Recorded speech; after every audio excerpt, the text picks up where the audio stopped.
नमस्कार दोस्तों, मेरे YouTube चैनल में आपका स्वागत है। दोस्तों, अगर आप खांसी जुकाम से हो गए हैं बेहाल तो दवा नहीं, अपनाइए घरेलू नुस्खे। दोस्तों, जुकाम के घरेलू नुस्खे। मौसम में बदलाव आते ही खांसी जुकाम होने लगता है। बहता हुआ नाक, सिर दर्द, बदन दर्द से इंसान की हालत खराब हो जाती है। इससे तुरंत राहत पाने के लिए लोग कई सारी दवाओं का सहारा लेते हैं। इन दवाओं से खांसी जुकाम तो ठीक हो जाती है, मगर सेहत पर गलत असर पड़ता है।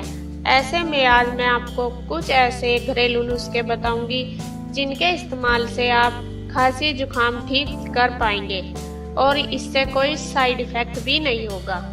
नंबर 1 है हल्दी। खांसी जुकाम से राहत पाने के लिए 1 गिलास गर्म दूध में 1 चम्मच हल्दी पाउडर मिलाकर पिएं। इसके साथ ही सूखी हल्दी को जलाकर उसका धुआं सूंघने से जुकाम ठीक होता है। नंबर 2, गेहूं की भूसी। खांसी जुकाम ठीक करने के लिए भूसी का इस्तेमाल करें। 2 गिलास पानी में 10 ग्राम गेहूं की भूसी, 5 लौंग और 2 चुटकी काला नमक डालकर तब तक उबालें जब तक पानी आधा न रह जाए। इस तैयार काढ़े को पीने से खांसी जुकाम में तुरंत आराम मिलेगा।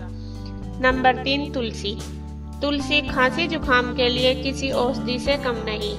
तुलसी के 2 से 4 पत्ते चबाने से गले की खराश और खांसी से राहत मिलती है। आप चाहे तो इसे चाय में उबालकर भी पी सकते हैं। नंबर 4, अदरक। अदरक का रस शहद में मिलाकर खाने से भी खांसी दूर होती है। बलगम होने पर रात को सोने से पहले दूध या चाय में अदरक उबालकर पिएं। आपकी सेहत में जल्दी सुधार होगा। नंबर 5, इलायची। इसको चाय में उबालकर पीने से जुकाम खांसी नहीं होता। यदि फिर भी जुकाम हो जाए तो इलायची के दानों को रुमाल में लपेटकर सूंघने से जुकाम से आप छुटकारा पा सकते हैं। Number 6, herbal tea. सिर दर्द, जुकाम, बुखार, खांसी होने पर हर्बल टी का प्रयोग करें। यह शरीर को गर्म रखती है और बीमार होने से बचाती है। दोस्तों, इन सब उपाय को करने से आप सर्दी जुकाम से छुटकारा पा सकते हैं। दोस्तों, मेरी ये वीडियो आपको कैसी लगी प्लीज़ लाइक व कमेंट करें और मेरी नई वीडियो देखने के लिए मेरा चैनल सब्सक्राइब जरूर करें। धन्यवाद।